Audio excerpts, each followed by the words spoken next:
You are now listening to News with My Fiancé with DJ Ambush and Morgan Jones.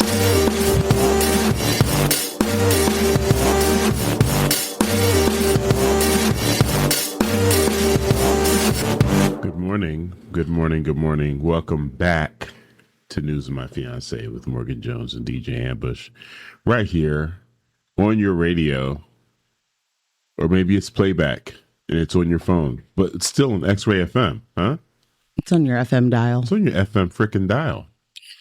You know, we do this 7:30 every Thursday. We've been doing this for like over 3 years now. It's, I think, much longer than that. We've been doing it for close to a decade. That's and correct. We're happy to have you here. It's what we do. Yeah. Just almost 10 years strong. We're legacy media. We're legacy media. We have been News with My Fiancé, giving you guys the news for over 32 years here on X-Ray FM. Actually, if we're going to be honest, it's 31 combined years of experience, much like Cash App Patel and Dan Bongos. But we are not Cash App Patel, and we are not Dan Bongino Bongos. I love Dan Bongos. I love it. Do you? Oh, you love the nickname. I love it. It's so great. I was like, no, that man is awful. Don't love him. Oh, he's terrible. He's absolutely terrible. He's absolutely terrible. What up, fiancés? I would just like to take a real quick, brief moment to thank you from the bottom of my heart. And I mean that, even though right now I kind of sound like I don't. Shout out to y'all. Shout out to every single person who hit me up, wished us well, wished my mama well. Heart surgery went well for her. Yeah. And caring for her is not going great for me, but you know, one of these days, huh? One of these days. Yeah. I did have a quick moment. Lily and I stopped by my aunt's house yesterday to do a couple of things, and I found a huge photo album that was filled with pictures I haven't seen. Wowzers. And then I also found out that she's got an entire dresser where every drawer is just filled with pictures. Whoa. And if I wasn't terrified of the 5-foot spiders that apparently live in this house, which I didn't get to tell you about, we did have a life scare yesterday when Lily opened a CD case and there was a very large spider on the inside of it. Dead? No. Alive in the CD case? Yes. And this was a big spider. Was it a double CD? No.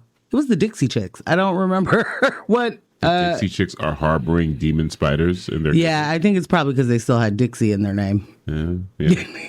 That makes sense. I don't. What's really funny is that my aunt, I'm shocked that she would have a Dixie Chicks CD somewhere in her house. But shout out to the Dixie Chicks or the Chicks. That's what their name is now, I think. But yeah, no, it was huge. And I did, in fact, have to handle that scandal. Portlanders, it's that time of year. You know what we're talking about. Spiders the size of your fist. Spiders that are the size of some of our phones. Some of them weigh just as much. They're in our basements. They're in our crawl spaces. They're hanging out in the kitchen. And you're like, what are you doing in here? And it's like, yeah, same. Yeah. Good question. You ever have like that feeling for people on the East Coast? You ever have that feeling that like someone's standing behind you too close in the grocery, in the checkout aisle, and it's like you can feel their energy? Yeah, it's like that with the spiders here. They're that big and they're in rooms with you. And you're like, what? What did I see in the corner of my eye? Oh, it's something the size of me. A spider. Thank you. And now we must war. Well, one of our fiancés, Ashley, put a thread up basically reporting in that she did survive a attempted spider assassination while she was driving. She said she would let us know that she did not crash her car. Thank goodness. And, she's still alive. Because nothing's more harrowing than that. You're driving and the spider descends in front of you. I have been, this is going to sound wild, but I have been stung in the ear, on the inside of my ear, by a bee while driving. And that was terrifying. Still not nearly as scary as a spider coming down like right in your face as you're trying to see what the traffic is doing. Nothing. It's like the spider doesn't know. We can both die based on your actions. No, exactly that. Why aren't you taking this seriously? It doesn't. Right. Probably. No. Because and also it would survive. Yeah. It'll survive the crash. Yeah. Good morning, AJ. AJ said, good morning. Glad to hear you. Hang in there with the caregiving. Oh, girl. You're a blessing to your parents and community, Morgan. Thank you. I wish they, cared. They feel like they don't care. I think that's my problem right now. But I'm going to keep doing it. I'm going to keep showing up. It's P-Town. P-Town early. Good morning, babe. I have a kiddo that is terrified of spiders so much that she has a spider gun. I want more information. Does it shoot webs? Does it snatch them up? Is it like a magnetic little situation? And where can I find one? Where do I buy it? Because I need one. I need them. Need to be armed to the teeth with these guys. Someone's got to do it. Good morning, Michelle. Michelle said, good morning. I wish jewel case spiders. Wait, I guess jewel case spiders deserve liberation too. Here's my, can we talk about this? From this plane, from this earthly plane, sure. That type of liberation, I'm down for it. I mean, I do think that they help the ecosystem. Of course they do. We know, listen. Okay, you don't want to talk about it. No, it's not that I don't want to talk about it. Okay. It's not that I don't want to talk about it. All of these things that I want to get rid of, that I want to demolish, that I'm in opposition to, they are part of the circle of life. Yeah. They exist here for a reason. Yeah. Are my legs still aching from bee stings? Yeah. Yeah, they still are from 2 weeks ago. Yeah. Thanks for nothing, Obama. Am I going to kill pretty much every... Let me tell you something.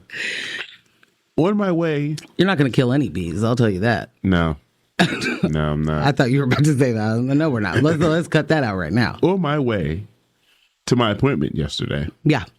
It was hard to find parking in that lot. Like, sometimes it'd be JP'd. So I park across the street, and I'll cut through the hedges. Oh, well, that's a silly thing to do. So the last time I cut through the hedges, I was about to make this cut, and I looked up, I was like, whoa, you live here. That's a different spider. Okay, let me back on out of here. Yeah. Yesterday, I went to the spot that was open the last time, and I'm like, okay, well, let me just cut through here. Oh my God. The spider was so huge. I definitely should have taken a picture of it, but I was running late. But when I tell you, this entire spider was khaki colored. Like this. Yeah. The entire thing. A camel spider, if you will. It was a camel spider. Pacific Northwest camel spider. They're an invasive species. No. Okay. This thing was huge. And I was like, holy smokes. And I was like a foot from it. And I said, oh, okay, all right, let's go a little further down before cutting in. Because, yeah, man. So that being said, I know they're part and they help. And mortal enemies. They gotta go. Well, can I say that, one, P-Town said it's a shotgun that shoots salt. Be likey. And two...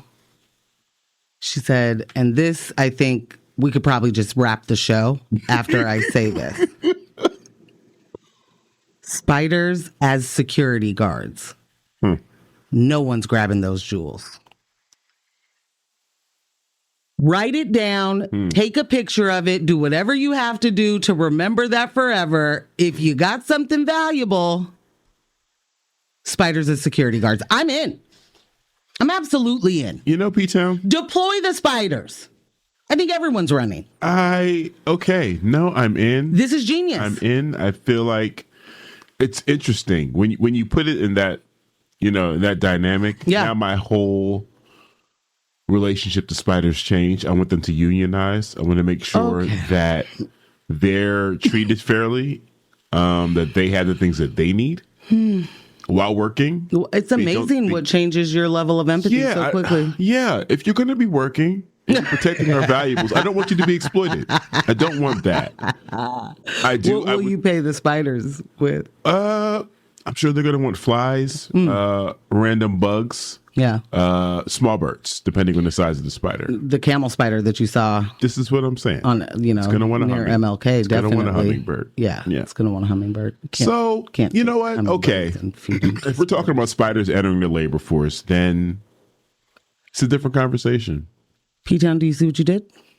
Wow. You radicalized me. And just like that. Oof. Holy smokes. I'm guessing that the spiders, unionized or not, would be better than the Uvalde police department.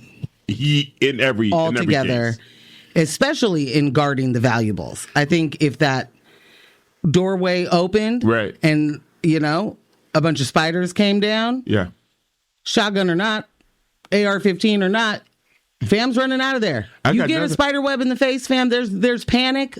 Surrounds. I got another scenario for you. You're driving down the K.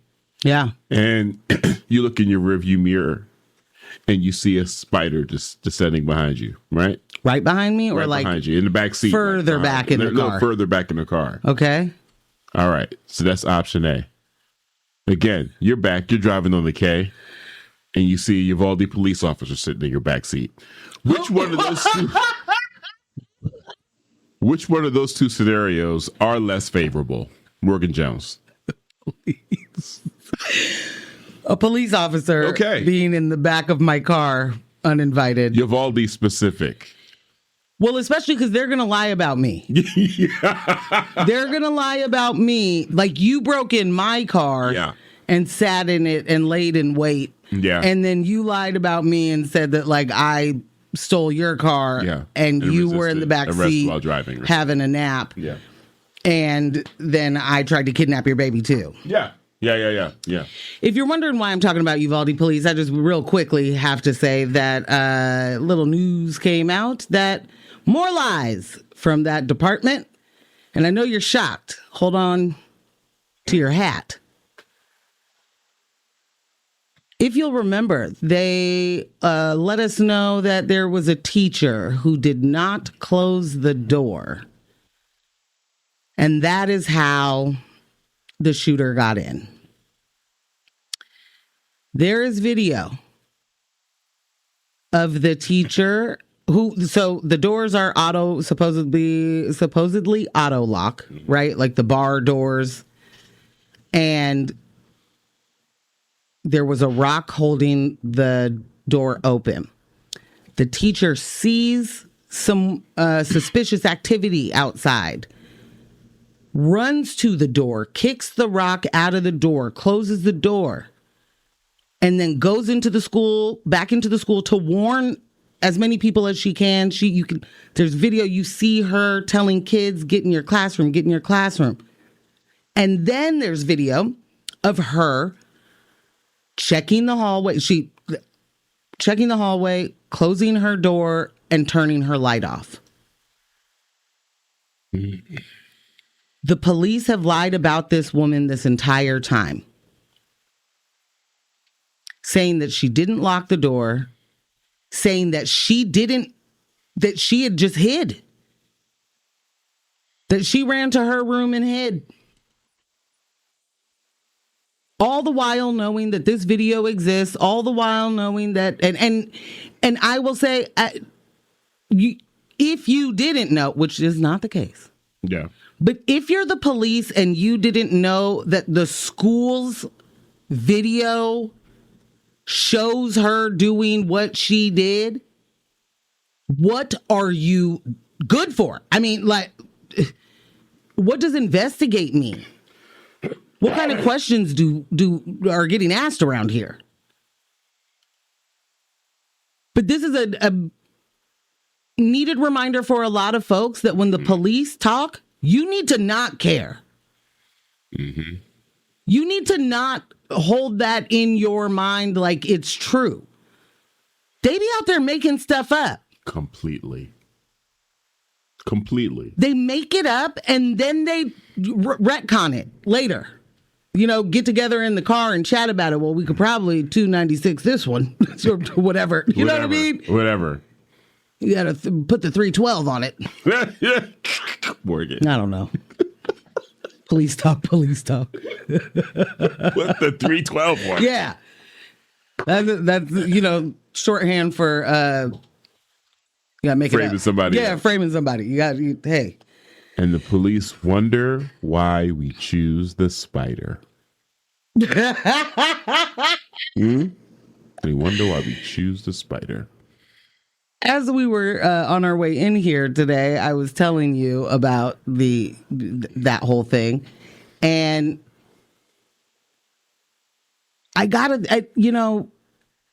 if you're a teacher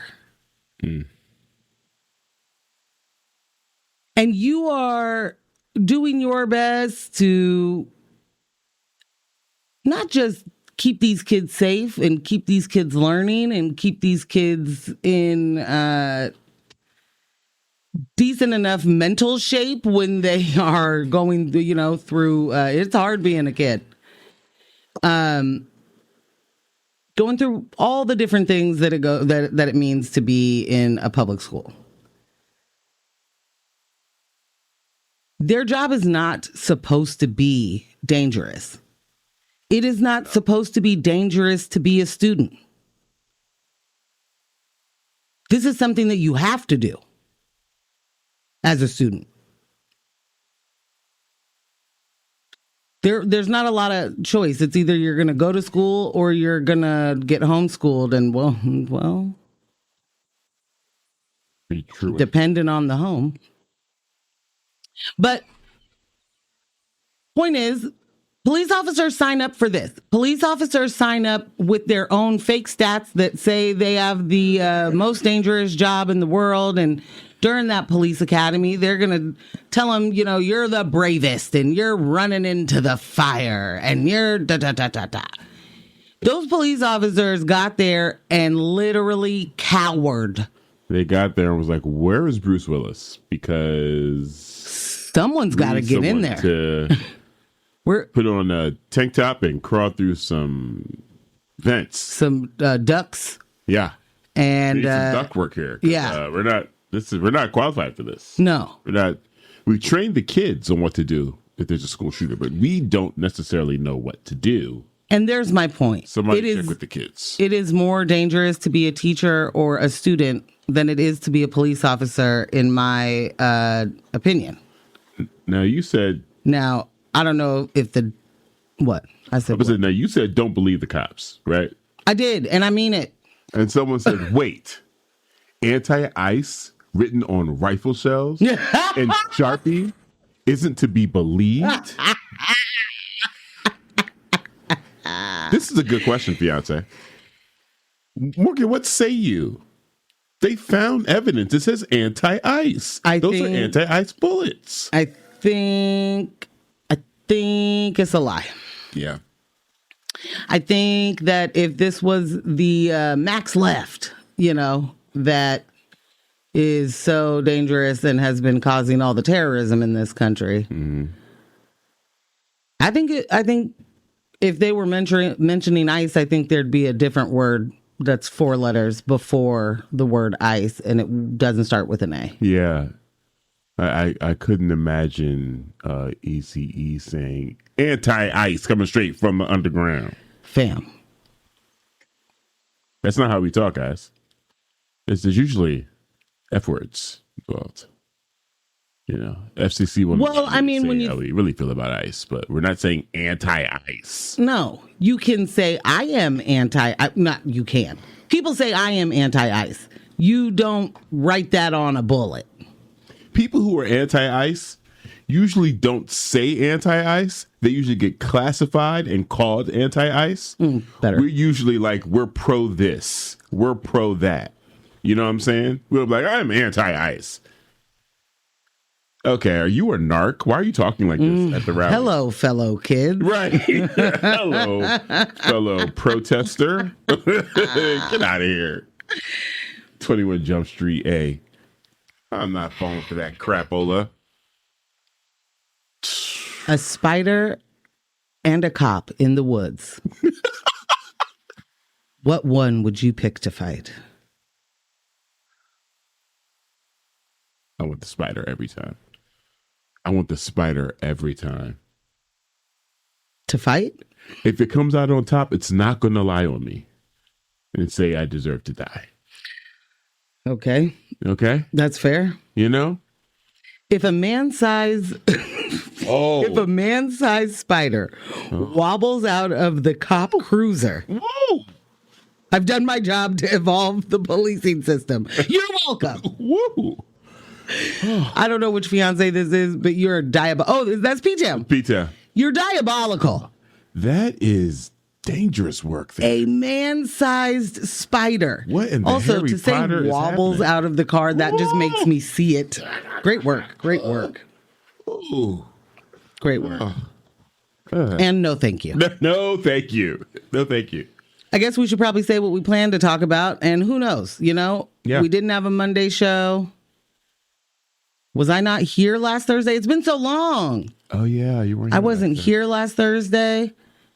Man, I miss y'all. So hopefully I don't just talk about things that don't matter, and we actually get to the news. Man, I miss y'all. What y'all doing? What y'all doing? What y'all? What's What you happening? been doing? What you been up to? How's your mama? In local news, if we get to it, there's a little theme here. And that is Portland continues to get caught with their performative pants on. And if you are like us, we hate those pants. First up, Mayor Wilson does a rinse and repeat. He's about to hit the play button on citations for enforcing the camping ban. Unbelievable. Because you got to bring that back around. We had paused it. It's the we fall. bring it. Yeah, you know. Pumpkin spice and camping bands. That's the name of this episode. That's what we do. Do we name episodes? We don't, If we but don't, we should do probably this one. start. Yeah. And then we've also been caught pretending about small businesses again. And I know, fiancés, you're like, but that is the community. They're pretending to care about the community again? Mm-hmm. In national news, we're going to talk about Tom the Bag Man Homan. We've already talked about him to give you the who he is and talk about what he got going on. Mm-hmm. And then billionaires love ruining everything. I mean, creating jobs by building casinos. Unbelievable. Unbelievable. Times Square said no thank you. Unbelievable. So believable. Yep. And, you know, that billionaire story about casinos is, in fact, a local story because it is New York City. New York City. So that's what we'll get to today. Yeah. I did see you have was it Escalade teleprompter gate? Yes. What happened with the Well, you told me about escalator gate. Yeah. And then I didn't know that it also included a teleprompter malfunction. So it's escalate teleprompter gate. Got you. Because it's the only thing that the United Nations has given to Donald Trump personally. So from what I understand, there was supposed to be an investigation. And I know Cash has got his hands totally full right now. So I don't know if there has been an investigation, if it started. I think it was like a threat of investigation. But for anyone that's unawares, while heading in to meet with the UN, Trump and Melania hopped on the escalator, to head on upstairs. And they got on the escalator, which was working. And then someone shut it off. while they were on it, and they were forced to walk the rest of the way on their own. It's a really good thing that they're both in the best shapes of their lives. Peak shape. It's a good thing that the first lady is in good shape because she could have fallen. Yeah. And I want to be clear. Donald Trump was standing right behind her. Yeah. Yeah, had he fallen on her? Whoa, Nelly. Whoa, Nelly. Well, the thing is I was thinking falling back. I wasn't thinking falling forward because you're just going upstairs. Yeah. When the escalator stops, it at that point becomes a staircase. That's true.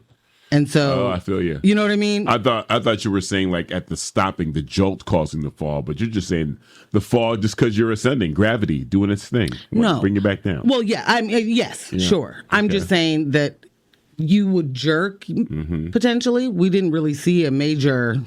No, it was so low down. Yeah. But like, had she had fallen backwards, she would have fell on you, dum-dum. Yeah. And had she had fallen forward, could you grab her? Nope. He would not. Because I'll tell you this, I've grabbed my mom falling forward. He would not broke my back, but I did it. He would not attempt at all. No, he would just stand there. Yeah. With his baby hands. The look on her face was priceless. The way it's almost like she looked into the camera. It was like, what's going on here? What's this sabotage? That was hilarious. I loved it. So what happened with the teleprompters? There was some foolishness there as well? Well, this is all over the place because investigation and whatnot, but there's also the rumblings of this was his own team not having their stuff together. No, own camp on purpose stopped the escalator and the teleprompter in order for him to have that to talk about because he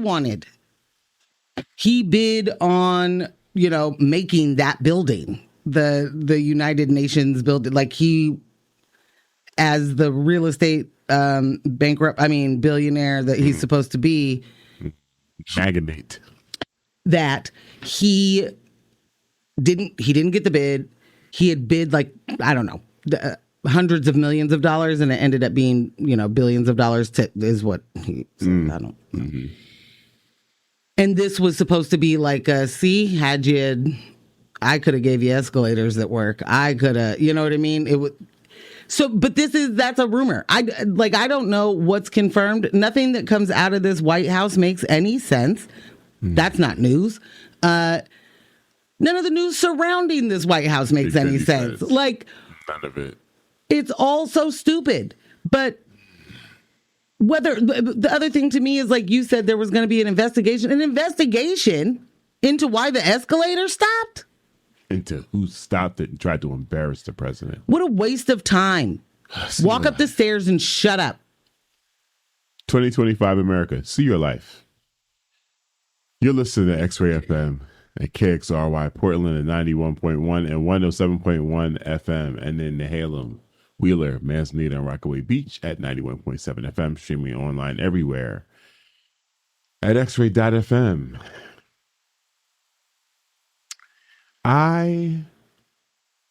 It's very believable that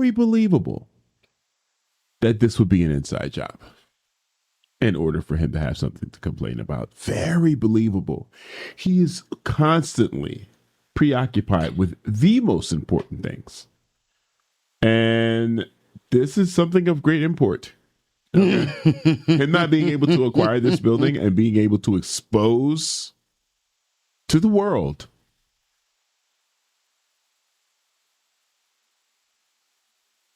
what happens when you don't let that man have his way. The price that everyone pays. It's of great import. People need to understand that. So I get it. I do. I swear I get it. I do just want to throw in some things real quick. Give it to me. Trump did demand an investigation. He asked the UN to preserve security footage and said that the Secret Service was examining whether the incidents were sabotage. And the UN said the escalator apparently triggered a built-in safety mechanism when a videographer in Trump's own delegation was walking backward, filming them, possibly triggering the stop. The UN said that the teleprompter was run by the White House staff, not their system. So any failure is their own responsibility. And they also noted they provide translation and sound via delegates' earpieces, so audio failures are less dramatic than Trump claimed. But if y'all didn't watch it, I'll just say that he got up there and he was like, I'm the best. I did the best. I ended 7 wars in 7 days. He didn't say the 7 days part.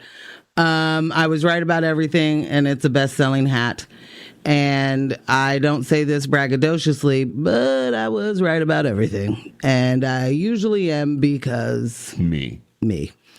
And everybody says I should have got a Nobel Peace Prize for every single one of those wars I stopped. That again. He'll never stop with that. Nah, he never will. And that's fine. Oh my gosh. Bro. Absolutely not. Okay, well, thank you for catching me up on teleprompter. I was totally Escalate teleprompter. I was aware of the Escalade, but I did not know about the teleprompter. So thanks for, Well, my favorite of him just, riffing is all the UN gave me is the UN supposed to give you anything? Is that what you signed up for? That's your job? People are supposed to give you? The UN, I did all this work and the UN didn't even call me. I didn't even get a call. I feel like he wouldn't know who's from the UN if they did. You know what I mean? Because your staff doesn't know who anybody is. Because of that point, there's an opportunity here. And I hope you guys are seeing it. I hope there's some enterprising young person out there. Set up the organization. Nobel Peace Prizers. Set it up. He won't know. He won't know you guys aren't real. He won't. All right. Charge him whatever he needs to pay. $5 million a prize to get and he'll do it. He'll do it. $35 million in your pocket right now. Boom. Nobel Peace Prizers. Go do it.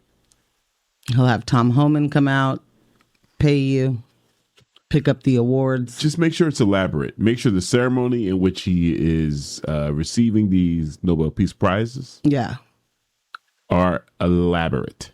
But they also need to be in a Sheraton ballroom. Yes.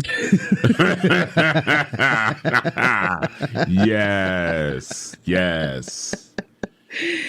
Oh, my God. Hey, boy, oh, boy, oh, boy. Yeah. So I think maybe we could take a little music break. And break la music, yes. Yeah. Come back maybe with some Billionaires Boys Club or... Yeah, let's do that one. Something like that. I'm down. All right, we'll hop on this music break and we'll be back in a few. Welcome back to News of My Fiancé with Morgan Jones and DJ Ambush right here on X-Ray FM. Join the conversation. Shoot us a text at 971-220-5979. Again, that is 971-220-5979. I guess it was kind of apropos that I played some Beyonce going into our next story. Indeed. Wow. We got this thing, You got all in my mental mind and you program me. I feel programmed. That's unfortunate. You played that all on your own. It's true. I'm in the hive. Yeah. I am in the hive. It's true. Oh, it's such a great community to be in. It's certainly one not to go against. No. Yeah. No. Our public gatherings are good too. I just can't afford to attend any of them. Not a one. No. I've never once. Not in this new. Oh, I was like, you've seen Beyonce. I have. Yeah. Oh my gosh, yes. Oh. Was that the moment you became a Hive member? Or it was then. Yeah. It was then. I remember this. I spent decades spinning her music, appreciating what it did to the dance floor. And that's where my true admiration comes from for a lot of these artists.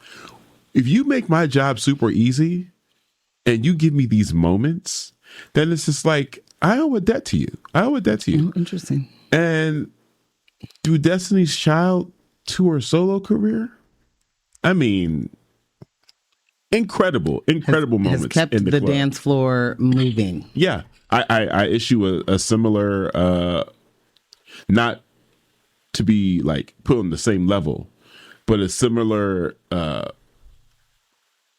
amount of respect to KAYTRANADA. And I talk to other DJs about this all the time. It's like, no, we should be paying a monthly due to this guy. Right. Everyone should be just sending him 25, just cash app him 25 each month.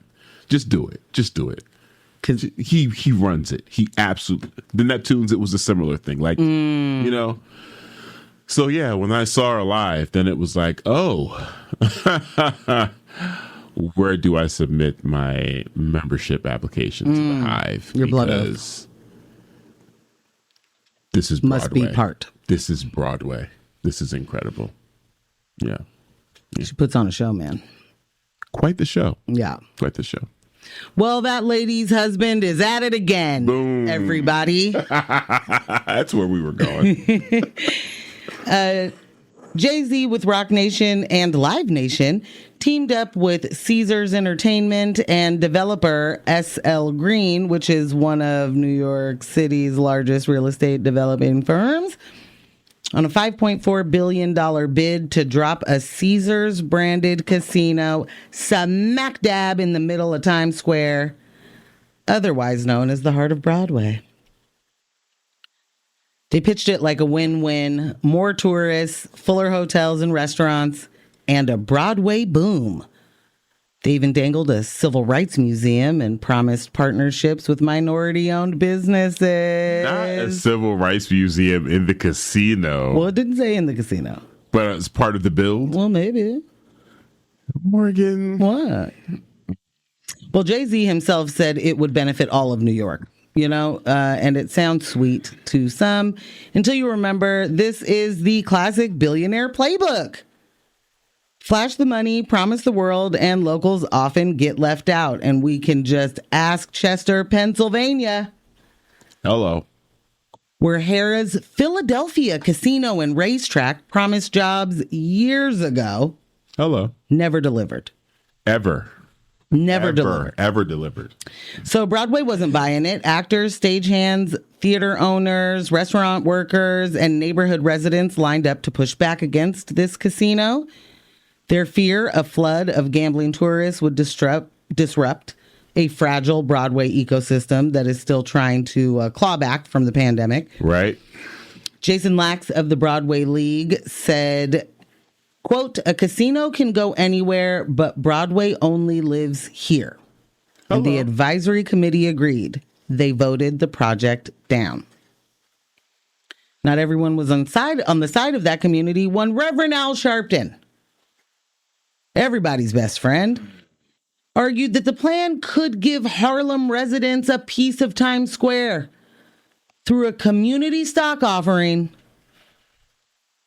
and called opposition an attempt to preserve, and I want y'all all to listen to me, historically white controlled entertainment spaces.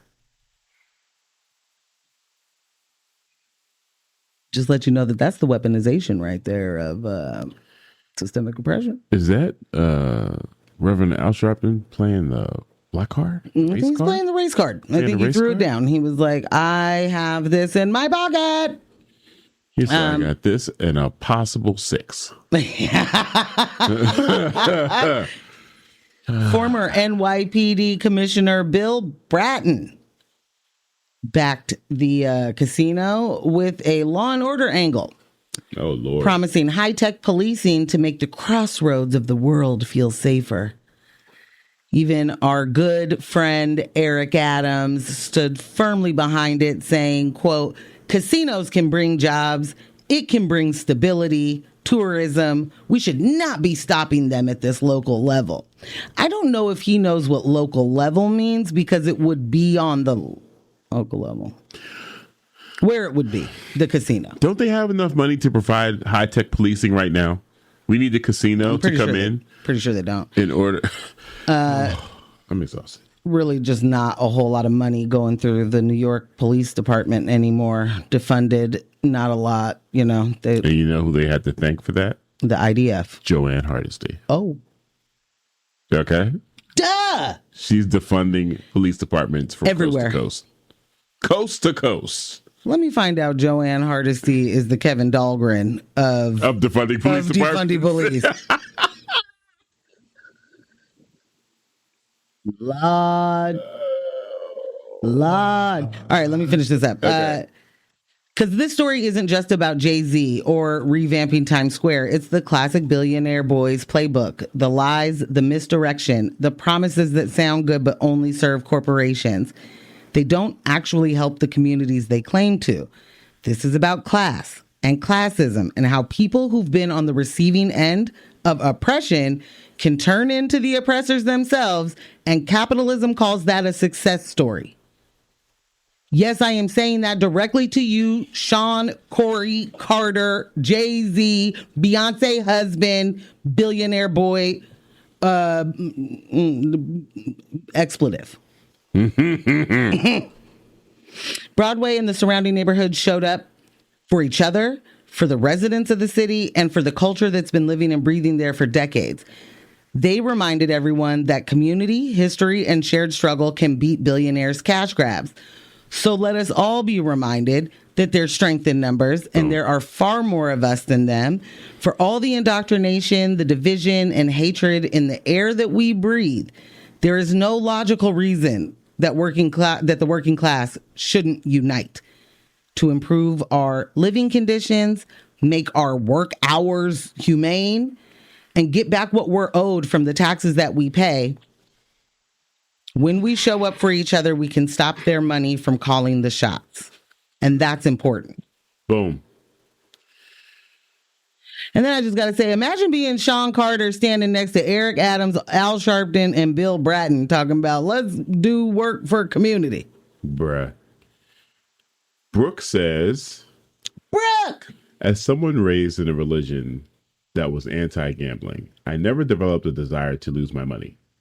Now, I can choose to, but nothing good ever comes out of a casino. Pass. Bruh. Good morning, beautiful fiancés. Brooke, nothing good comes out of it. Like, we know it. We know it. And we know that when these kind of things go into a place like Times Square, we know what happens. Low-income people are even further displaced.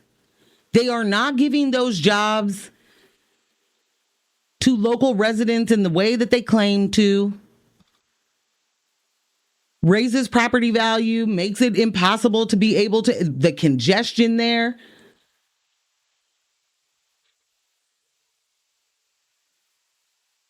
They're they had a few answers to things, you know, like, so it's like the restaurants in the area are like, heck no, man, you guys are going to bring in like, because casinos will have, Oh, yeah. you know, they're Bringing those buffets? well, forget the yes, buffet, but like they'll try and do a fine dining option, you know, and then like a family buffet thing, but casinos will have multiple restaurants, right? Yeah. Many have multiple places you can shop, multiple things that you can do in there besides gambling and drinking. If you take, I mean, the restaurant scene there is also fragile for as, you know what I mean? Like, for as big as the economy in New York is, it is incredibly it hasn't tourist based. It hasn't bounced back all the way yet. Well, but it's based on outside money. Mm-hmm. The people that live there can't, there are obviously many wealthy people that live in New York, but the vast majority of people that live there can't afford to do the things that other people travel there to do. Right. But it is amazing to me, you know, like that you go from being, you know, someone who listened to Jay-Z since 1996, and it's not as if he hasn't always expressed highly capitalistic, you know, dreams and aspirations. Sure. Yeah. And that has been and is a part of our indoctrination. It is wild to me to see people get to big ages, especially with so much experience in those rooms that those wealthy people don't want you in. Mm-hmm. It's just still wild to me that the aspirations are still that. It isn't. It doesn't go from like, whoa, okay, wait a minute. I didn't know this before, guys, but I found out in order to be a billionaire, you got to exploit people. Well, that's the thing. You got to view what you're doing as exploitation. And you have to or you don't. In order to have that opinion, to arrive at that perspective, you have to, you have to believe that what you're doing is exploiting people. And if you don't see it that way. Yeah. Okay. And then if he's, like you said, great example, he spent all this time having these doors shut in his face, and being told, no, you cannot have access to these things. You cannot be here. This room isn't for you. The motivation makes sense that he wants to continue to show them, oh, no. Not only am I qualified and better than you guys, I'm going to keep excelling. Like, this is, classic villain origin story. You know what I'm saying? Like, all the denial, and I'm going to push through. Not that I see an issue with the system that is denying me, or the issue that I see with the system is that it is denying me. Hello. Not that it is a messed up system. Right. No. Yeah.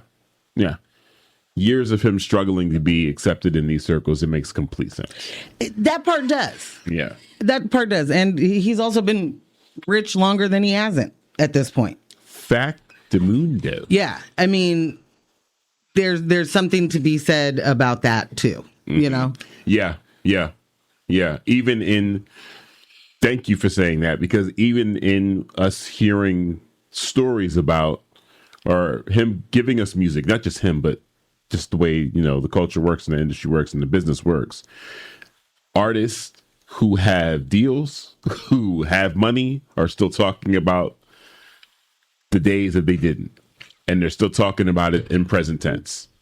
So yeah, you're right. It's you got to take a little bit of time to analyze. Like, yeah, he's been rapping about these things and selling crack and everything else for so long, but he wasn't doing that for the majority of the time that we knew him as an artist. So He's definitely been, papered up longer than he hasn't. At this point. Couple of texts. It's the BS that's been shoved upon our communities over and over again. Mr. Sharpton, Black folks in Harlem don't need crumbs. Preach. This one, gambling only pays when you're winning. Peter Gabriel. Thank you, Bob.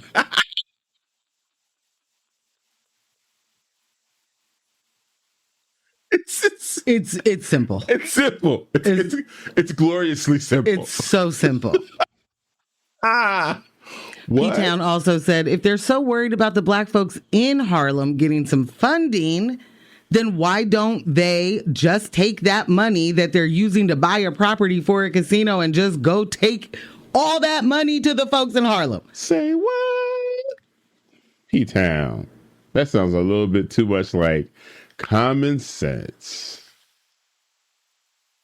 The thing that gets me, and especially with someone who comes from those areas, and we just talked about how Jay-Z has been rich longer than he was not. Yeah. But Jay-Z has gone back to the same neighborhood he grew up in and has tried to sell them snake oil for years. There's like an extra okay thing for him to exploit the community he comes from. Are you saying he just switched product from crack to snake oil? Yes. Okay. And I will say this. People selling drugs is a symptom of capitalism. It isn't the cause, right? It's a symptom. Absolutely. But when you watch somebody who was a drug dealer or a big time, like was moving weight, as they say. If at some point there's no regrets, no, man, but then I realized what I did to the community. Then you are ready to do anything. You are ready to partner with anyone. You are ready to kill the kids in order to get the cheaper thread. You know what I'm saying? Like, you are so steeped in bootstraps, like, fanfic that, yeah, you will go to your community and say, you know what you need? Bitcoin. You got to get on. You got to get in on the ground floor of this crypto. You know what else you need? I'll give you a couple of scholarships. No true investment. This is a person who knows what investment is. This is a person who understands what investment is needed in those communities and purposely does not do it because it doesn't make money. Because 2.5 billion isn't enough, you know? It's just not enough. That's not the kind of generational wealth he wants to leave behind. Got to be a little bit more than that. I will say, might be interesting that on one hand, people would argue that he's just one person, man, who made it out of the hood, and he doesn't have an obligation to save all of Black Brooklyn. He doesn't have an obligation. No one asked him to. Yeah, sure. Whose job? It's like, why is that all put on him for him to do that, right? Yeah. And then those same folk will be like, see, this is what I'm talking about. Y'all need to support him. Y'all need to support his endeavors. Right. You know, he's trying to make change for us, and y'all not supporting him. And that's the problem with us now. To support the scam, because that scam is coming from a Black man that we trusted. Are we talking about Umar? You trust him? Supporting this, there are many who do. Do you trust him? Answer the question, Ambush. I am confused. It's not enough. Why wasn't there a quick no? I was trying to find another way to play a song. I am confused. I listen. Listen, we're both from the greater Northeast, greater Philadelphia region. I do not trust that man. Thank you. Don't trust him. No. I trust the spider more. Makes sense. Call back. Yeah. At least I know what they want. For the most part, yeah. Yeah. They're not going to try to dig in my pockets. I think we also know what Umar wants. Yeah, he wants to charge you for a $500 lunch that he's going to pay for. Well, yeah, but I mean... She said, but I mean... But it's going to be in, like, Rittenhouse Square. It's going to be somewhere nice. You know?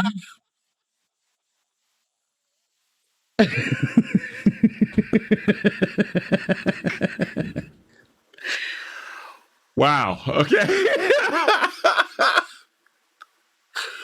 That was amazing. That was great. Whew. Well, shall we move to another story, or should we take a little break? What else do we have? Let's do the local one. Was that the mayor? Oh yeah, there's that. The other Yeah, the title is Portland Cop Pretending Again, if you're looking for the right story to read. Let's do that one. Okay. Let's do that one. Portland Cop Pretending Again. Yes, because boy, oh boy, did that cause quite the stir in our household. Yeah. Okay. I'm scrolling. Apologies, guys. And he's getting there. Here we go. He's almost there. They're doing it again. Mayor Keith Wilson is pressing play on citations for camping ban violations. Yuck. It's just the latest chapter in a long saga of policy whiplash. The pattern is predictable. The problem is out of hand. Someone runs for elected office with a new strategy, promises innovation, and assures Portlanders they're seriously tackling homelessness. Once elected, they enter the recycle center, and it's the same old song. proven programs that actually help people get overlooked, while time-consuming enforcement, heavy policies take center stage.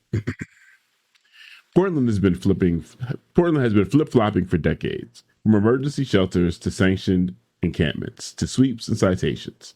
Every new plan claims to be a fresh, humane approach. But for residents experiencing homelessness, it's the same instability. Forced to move, lose belongings, or face criminalization. While the city spends taxpayer money on cleanup and programs that fail to provide lasting housing. Mayor Wilson frames citations as a necessary enforcement step. But let's be real, fiancés. These citations don't address housing insecurity. They punish people for surviving in public spaces, while city officials rinse and repeat policies that look active but don't actually solve the problem. Thousands remain unhoused. Housing First Initiative's permanent shelters and wraparound services actually work, but Portland keeps ignoring them, doubling down on strategies that waste time, money, and lives. And the pattern? Classic Groundhog Day. Stricter rules, legal pushback, temporary pause, restart with tweaks, underfund helpful programs, overfund consultants and enforcement, more houseless people, rinse and repeat. Even the city's own reasoning for pausing enforcement, we need more shelter beds first, keeps repeating. Court rulings like Martin versus Boise have forced Portland to navigate a fine line. You can't criminalize sleeping outside unless enough shelters exist. But the city keeps cycling through the same half measures anyway. Fiancés, this isn't innovation. Fiancés, this isn't innovation or necessary. It's been a morning. Yeah. It's a rerun. We've all seen before. It's a rerun we've all seen before. Loud announcements, big promises, and zero follow-through. Until Portland invests in solutions grounded in reality, instead of optics, the same cycle will continue and the community will keep paying the price. I don't want to pay the price no more. I don't want the people out there to pay the price no more. What's that jackboot criminal consulting group that we paid to handle so many. Alchemy. Yes, Urban Alchemy. I don't want to pay them no money to do. I don't want to be Urban Alchemy. I don't want to be in league with them at all. I think this might be C's. Good morning, C's. So good morning. Did you say Rittenhouse Square? JFC, that was funny. That's Jorah Knowns. Oh, no way! What you know about that Rittenhouse Square, Jorah? Jorah Knowns. I feel like we haven't heard that name in a while. Hey, friend. Man. Yeah, I thought it was C's because I figured it's a Philadelphia reference. It's a Philadelphia reference. Maybe the one person in Philadelphia that listens. Yeah. You know. Wasn't a bad guess. Thanks. But it was wrong. I mean, who isn't fed up with this? I'll tell you who isn't. The mayor. My man said, I'm going to solve houselessness in a year. Make me your mayor. And mostly because I'm a good businessman. Mostly because of that. Mostly because I know how to negotiate. Where have we seen it? Where have we heard it? It does sadden me that parallel you just drew. Wowzers. Same things. Well, I could run into this next story real quick because it's very similar in vein of just another local. Yeah. So that's what I thought I was reading, and I threw myself off. But go ahead. Give it to me. Yeah. Yeah. Well, as we're getting real about Portland, we got to think about just how much the city leaders love to talk about supporting small businesses, using them as the community that they serve. They say it's about keeping Portland safe and thriving, but what we actually get are hostile, wasteful, anti-poor policies that don't fix anything for business owners or everyday Portlanders. The crises Portland is facing, housing affordability, wow, okay, so neither one of us can read today. No, not today. It's going to take a second. Housing for the lily. Okay. Housing for the lilies. That's exactly how you pronounce that. Now I just have to find my place. Oh, there we go. Housing affordability, homelessness, unemployment, overdoses, public safety concerns. They just keep piling up. Yet City Council and Prosper Portland continue to sort of rinse and repeat those same policies that don't work. And they don't invest in the right solutions, but love claiming they care about that community. Take Capitol Bar, a former favorite that has been closed for over a year, or Aztec Willie's, which recently shut down after 31 years of business. Wild. Rising costs are surely part of it, and costly repairs and exploitative landlords. But really, what does the city know about closed businesses? I know you're wondering, guys, and you're like, I know who's going to tell me.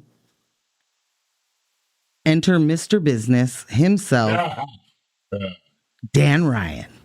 Boom. Mr. Business. Mr. Business.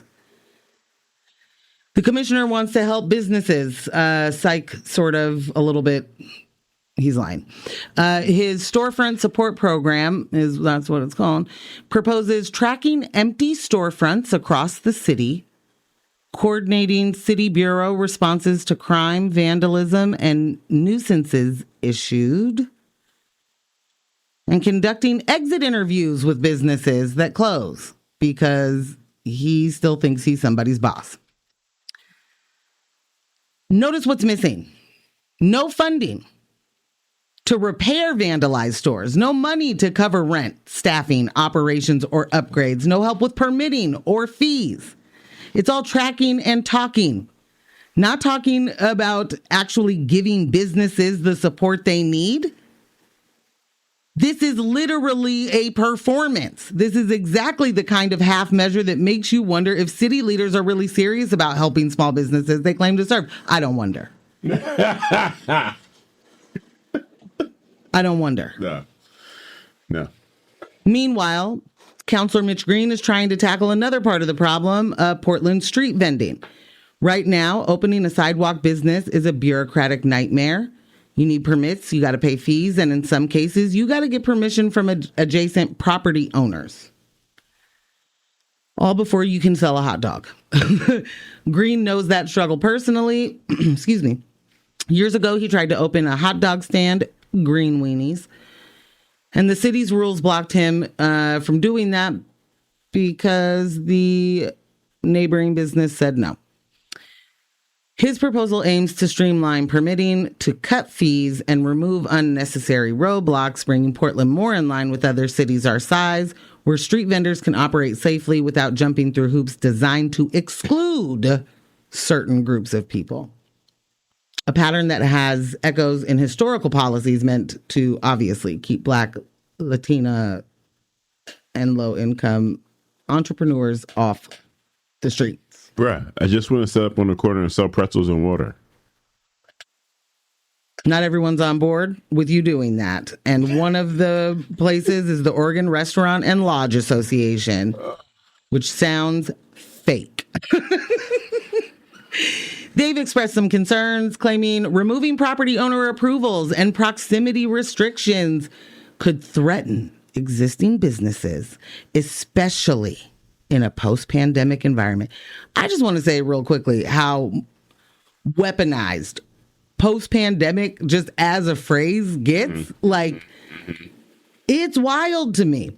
Because translation there is they're worried about increased competition. That's what that is. And that reasoning sounds elitist to me. Quite. Why does it work everywhere else? Yeah, protecting existing businesses from new entrants while the city fails to solve the real crises that we're facing makes absolutely no sense. What do we see here? Legacy businesses are disappearing. New entrepreneurs are being blocked. And a city government talking a big game while failing to understand or address the challenges on the ground. Portland claims to serve the community, but on the streets, they're still performing for show. There are no results that prove that they care. And while housing, homelessness, unemployment, overdoses, and public safety continue to rise, public safety concerns continue to rise, the city continues to ignore the data and the solutions that can make a difference. That's the problem. We was putting birds on it for too long. You know, like just a bunch of flashy promises, empty action, and a whole lot of inaction. That cannot be the city's legacy. You know what I'm saying? Like, unfortunately, it has been for too long. I just want to say that Dan Ryan would like to waste more of your time and money doing something that they should have been doing for decades. What in the actual expletive do you mean? Y'all don't have any idea how many empty storefronts there are in the city. What do you mean you don't have any? You have no mechanism set up to which you are talking to business owners starting during operation or when they're closing? You have no relationship with these people? You got no idea why a 31-year-old business is no longer in existence? Right. That's a failure. And what does I'm not, Portland Business Alliance. I'm not trying to do too much, but Prosper, is that not their job? Should that, because what this sounds like to me is Dan Ryan is calling for another department. Yep. And more funding. Or another task force for, 5 people to do stuff that one should have been existing a long time ago. And 2, I don't believe you'll do anything with the data that you receive from this. Well, here's how this goes, babe. In a positive way for the raise business the owners. quote unquote issue, right? Establish the new department or task force. Uh-huh. Then, after that money has been spent, it is found out that they weren't actually up to snuff. And now we have to hire an outside consulting group to come in and do the job that the task force or department has been set to do. And at this point, they've probably been doing it for 2 years.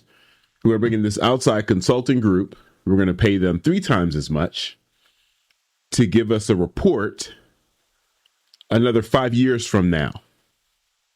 This again, with your rinse and repeating. Fam? It's just between the Portland Business Alliance, Prosper Portland, and whatever existed before them, the city having relationships with local businesses in order to, with all the regulation that's happening and all the licensing, how do you not know what is happening? Fam. This idea that I can't just walk out of the courthouse and grab a hot dog is ridiculous to me. It's ridiculous to me. And for these downtown businesses to feel as though there's going to be an issue with competition, why does this work in the cities that you love to vacation to? Oh.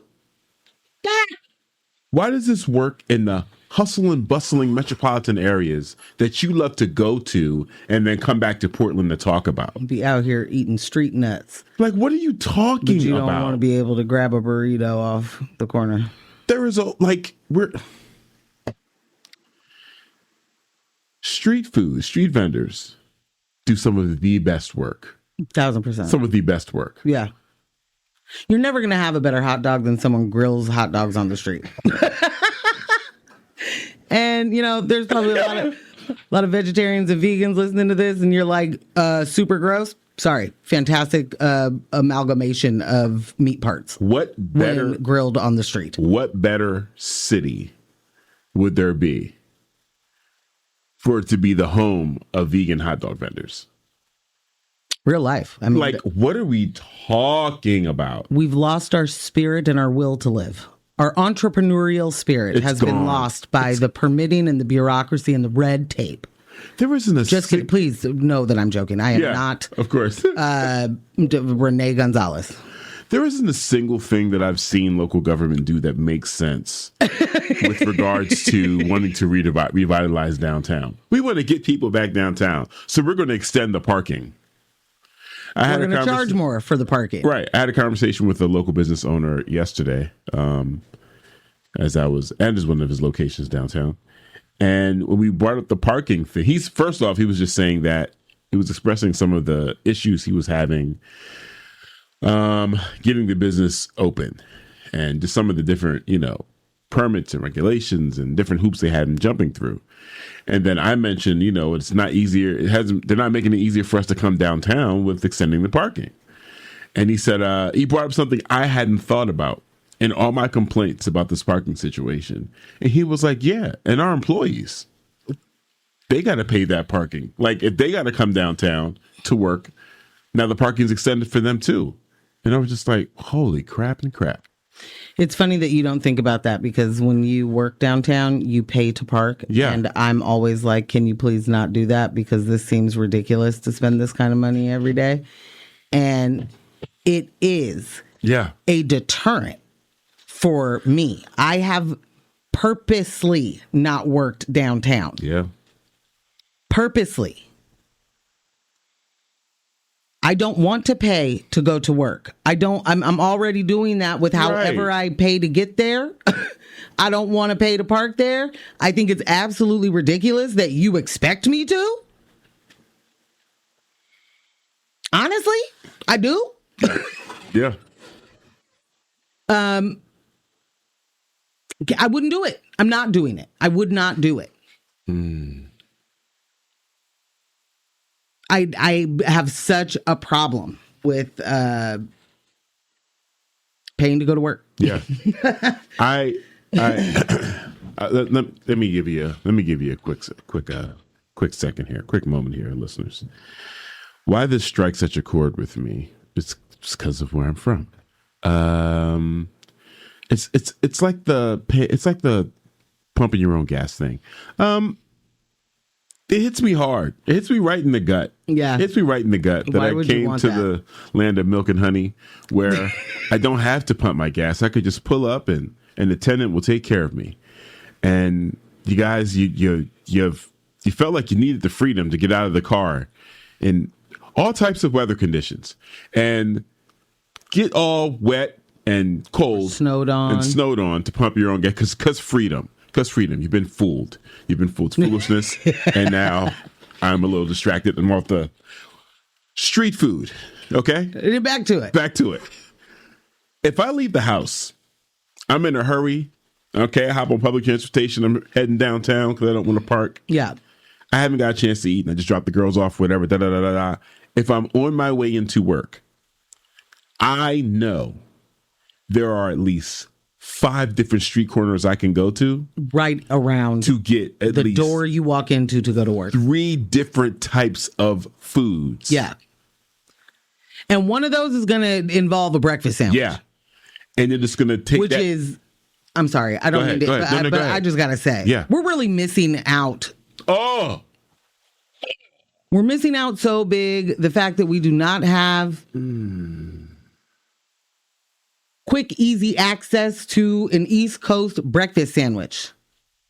And I mean it. We need... shout out to the Breakfast Club. We're going to need to, organize around this one. Yeah. Who has the entrepreneurial spirit, but also... The time. No. And the skill? No. The money. Yeah. Ambush. That we're right back at it. Yes, the entire point. But yes... I know I'm hopping off the train between me getting off my public transportation and getting to the office. I have multiple food options that are going to take me 5 to 7 minutes to acquire. That's it. These street vendors are working quick. Boom, boom, boom. There aren't lines. There's a difference between the street vendors and the food trucks. Big time. Big time. Big time. And you're at it. You're good. You're good to go. I mean, imagine a downtown. That corner's got hot dogs. That corner's got Chinese food because they have those too in these small little carts. Yeah, you get you some good steamed dumpling, steamed bun. What are we talking? Like I don't know. It's like, do you hate yourself? Do you hate yourself, Portland? Do you not like yourself? Ooh, this text says, "Can we get a pie spot on every corner?" Best breakfast sandwich in PDX. Okay, wait. AJ, what are you saying? Is the place called Pie Spot? Or are you asking for pie? On every corner. Because that is the kind of thing that I would be asking for. And so if I'm going to find out right now, AJ, that there is a pie place called Pie Spot that also sells breakfast sandwiches, I owe you my life. What are we saying? Yeah. Oh, what are you saying? Oh, what are you saying? But yeah, I mean, again, it's one of the conveniences. It does create a. She said, it makes an oasis, honestly, out of your downtown. I know I can go to this cart and get me a fruit smoothie. I like it's right there. I go over here, get my breakfast sandwich, and then I'm in. Back outside for lunch, grab something on the way home. Like, what are we talking about? What are we talking about? So frustrated right now. I am extremely frustrated. Wish you could see he is literally like flopping about. Because you know what's happening right now? I'm turning into one of those transplants that comes here and complains about the things that aren't here. Well, we don't love that. We don't. And nobody loves that in any city. You know what I had in my city? You know what you guys should have? I don't want to be that guy. But for the love of Christ. The place is called Pie Spot. Come on, people. Their breakfast sandwiches and pie need to be on every corner. They also have good coffee. AJ? No. This is the news I can use. I don't know if anybody else can use this news. But I am if someone says, what kind of birthday cake do you want? As y'all know, the only response is ice cream cake. Every time, guys. If it's cake. Yeah. But my first choice is going to be pie, baby. She loves her pie. Mama loves a pie. You got blackberry pie back there? You got a Marionberry pie? There's a pie spot. I believe it's not Division. Whatever street that, what's the name is on? Pam Cut. I mean, the theater. Tomorrow Theater. Okay. But there's a pie spot like 2 blocks up from Third Eye Books that John Riley took me to. It's like Norma Jean's. Oh, okay. Holy smokes. Did you have pie? Yeah. Made sure I got a slice of pie. I can't remember what pie I got. Holy smokes. That's a pie. The pie spot is on 24th and Gleason. Mm-hmm. And they have breakfast sandwiches? I'm taking a peek at the menu. All right. Well, thank you, AJ. But yeah, man, I want to be able to have a downtown where I can decide what I'm going to eat when I get down there because I have so many awesome options. If I want to go in the restaurant and sit down, cool. There is no competition. When you have a restaurant, I'm going in to sit down and have a meal versus I'm going to stop at a street vendor, grab a hot dog and eat while I'm walking. Right. Like, it's like you don't understand it. It's like you haven't been properly exposed to how these things coexist and benefit each other. It's ridiculous. It's absolutely ridiculous, especially in Portland, the Portland business community's pursuit to be a hustling and bustling other city. Metro. So bad. You want to do it so bad, but not do it. Like you want to be able to have a Ritz-Carlton. But you don't want to do the other things that like would help. Like what are we? I'm so upset. And here we are. AJ said, ambush. Right now, we need the complaints. Keep it coming. Also said, Norma Jean's is good. Pie spot might be better pie. We should do a tasting. I'm down. Speaking of tastings. Yes. We got some things coming up. Well, first off, this Sunday, no requests. Me and DJ Cliff doing our thing. And it too will be my birthday party.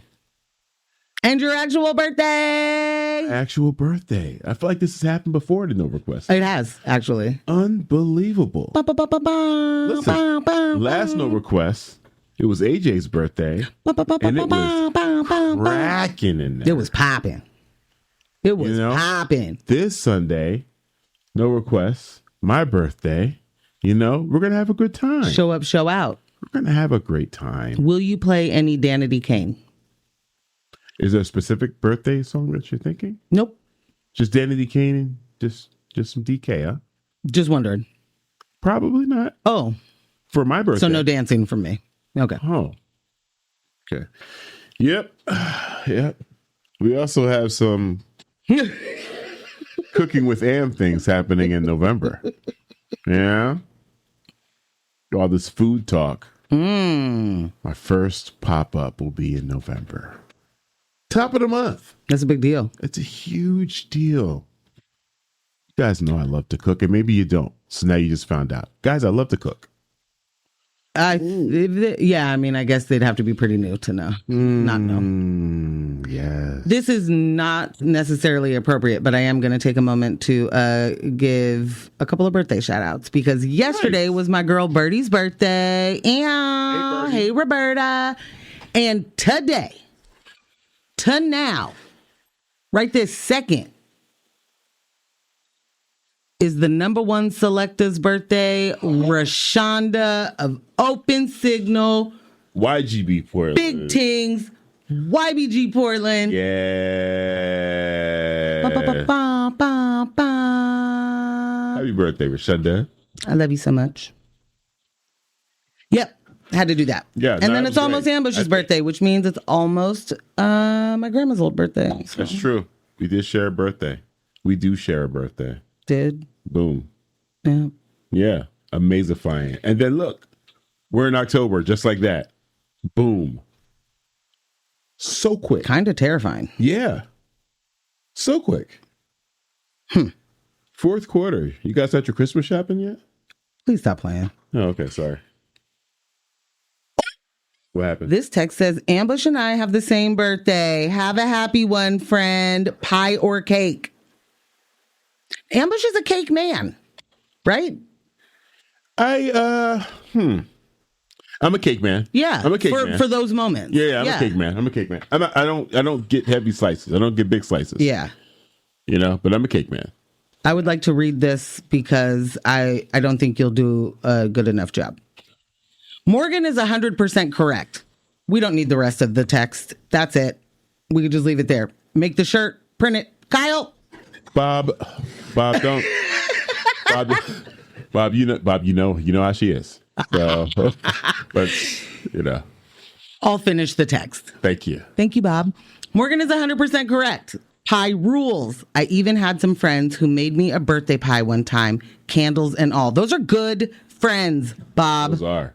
Me and Bob got the same birthday. It's just a really great day. What are you guys again? We're Libras. You're Libras. We're killing it. Bob and I are killing it out here. Libra down. What are we talking about? I am actually pretty sad because my mom hasn't been able to make me a birthday pie in a while because, crust from scratch is a deal, And I kind of need one of those, before I can't have one of those. Before, dietary wise, we can't have them anymore. That's not where I was going, but I like where your head's at. It'll keep me from crying. Gotcha. Yeah. Having friends or your family show up for you in ways that seem small, like knowing the cake or the pie that you like, or knowing that you like pie and not cake, seems small, but it's the kind of thing that you freaking remember for your whole life. Like the moment that I said to my mom, I really don't love cake. Like I don't like it. I don't want cupcakes either. I don't, I'm just, if we're going to do it, put the ice cream on it. Make it an ice cream cake. Which are some delicious. And do make the ice cream coffee and make the chocolate cake if we're going to do this thing. Or we'll always take an Oreo ice cream cake. But when she started making me pies, it was like, I know that my mom loves me now. It was then. It was then that I knew. What up, Steez? He said, Steve, you are here. he says, I came right in as Morgan was asking Ambush if he likes pie or cake. Oh, no. I froze for a second. Like, wait. What does this mean? What does this mean? What's happening? Oh. My God. Tomorrow is Phil's birthday. Phil, Libra. I'm Phil. Happy birthday, Ambush. I love y'all. Best show on the sphere still.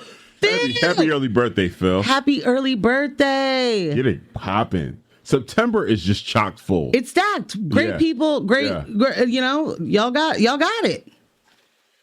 My birth month is a little tricky. We got some greats. We got some awfuls. We got some extra bad awfuls. We got some super duper deplorables, if you will. Right. We got evil geniuses. That is the Gemini way. Town said, my son's birthday cake for the last 10 years has been the Costco pumpkin pie. Yes. I don't like pumpkin pie, but I am so here for your son getting exactly what he wants. Oh my gosh. Oh no. Oh. Sees. Wait a minute. Oh, I was about to say, who knows about this? Ambush, my youngest son, and Kevin Durant have the same birthday. That is absolutely insane. And also, we have Insider. 2 minutes for Ambush to tell his Kevin Durant story. And if he's not going to, I'm going to tell my rendition, which is going to be wrong, but it will be funny. All right. So I do have a Kevin Durant story. Whilst kicking it with one of my homies, one of my business partners or homies in New York who runs a creative space, we had a little get together. He hosted the get together at his house. Again, as you heard earlier in the show, I love to cook, and my homie Free loves when I cook. So if I'm in town, he's like, "We're hitting the grocery store. We're cooking. We need you to cook some things." So he invited some people over. Kevin Durant was one of them. Yassine Bey, formerly known as Mos Def, was also there, amongst a couple other people that are in their creative orbit there, that are the homies. So getting appetites ready to eat, because I did cook, getting appetites ready to eat, people, we took a little cannabis, huh? You took it? Took a little cannabis. This is how you know that you were not a part of this culture, sir. We took a little cannabis. We imbibed in a little of the cannabis. Devil's so what lettuce. had happened was the homie Buddha from Buddha and Grants, the producer, he had a what's the joint you got me? The little silver thing. Oh, like a pen. Had a pen. Yeah. This pen was like, what's this thing? Look, what is this thing? It's amazing. Like it was more like a vape. Yeah. But not nicotine. Exactly. And previously, I'd only really smoked J's and, Yeah. Big blunts. When you pull from a pen, it's completely different. And the type of pen he had, this thing was like, whoa. So me, Kevin Durant, Buddha, and Free were in the creative space. And I pulled on Buddha's pen. I pulled hard, bro. Because you didn't know. It filled up my lungs and down to my shoelaces. Entire body filled. And I coughed probably for about 17 minutes. So, you know how it is, like, when someone's coughing that bad, the first thing that happens is you're like, oh my God, are they okay? Once it gets past the point of that person, they're okay, you're fair game. And the laughter was continuous. And I'm laughing. I'm trying to break the cough by laughing. Right. Tears coming to my eyes. No one's giving you water because men are awful. It is hilarious. And at that point, Kevin Durant nicknames me Baby Lungs. And he proceeds to call me Baby Lungs for the rest of the evening. If you want validation for this story, I would suggest that you go to Instagram and go to the account for I Am Set Free. you will see a photo, a black and white photo of Kevin Durant, Free, and Mos Def in this creative space at the compound. I took this photo. And in the comments, you'll see interaction between me and Kevin Durant that validates the story. But yeah. Also as a third hand, not there witness, but real time recipient of, oh my God, Kevin Durant just called me baby lungs text. I know this happened. And I will forever be grateful for this story. Shout out to Free. My man's be making it happen. He puts the plan together. He puts the people in the room. He puts the people in the room and creates moments. Okay? Moral of NBA player called you baby lungs. Moral of the story is you don't be smoking. I cooked for Kevin Durant that's the story. And Yasin Bey. Therefore, I'm a celebrity chef. Thank you for tuning in to another episode of News of My Fiancé. Absolutely not wrong. Brought to you by Morgan Jones and DJ Ambush.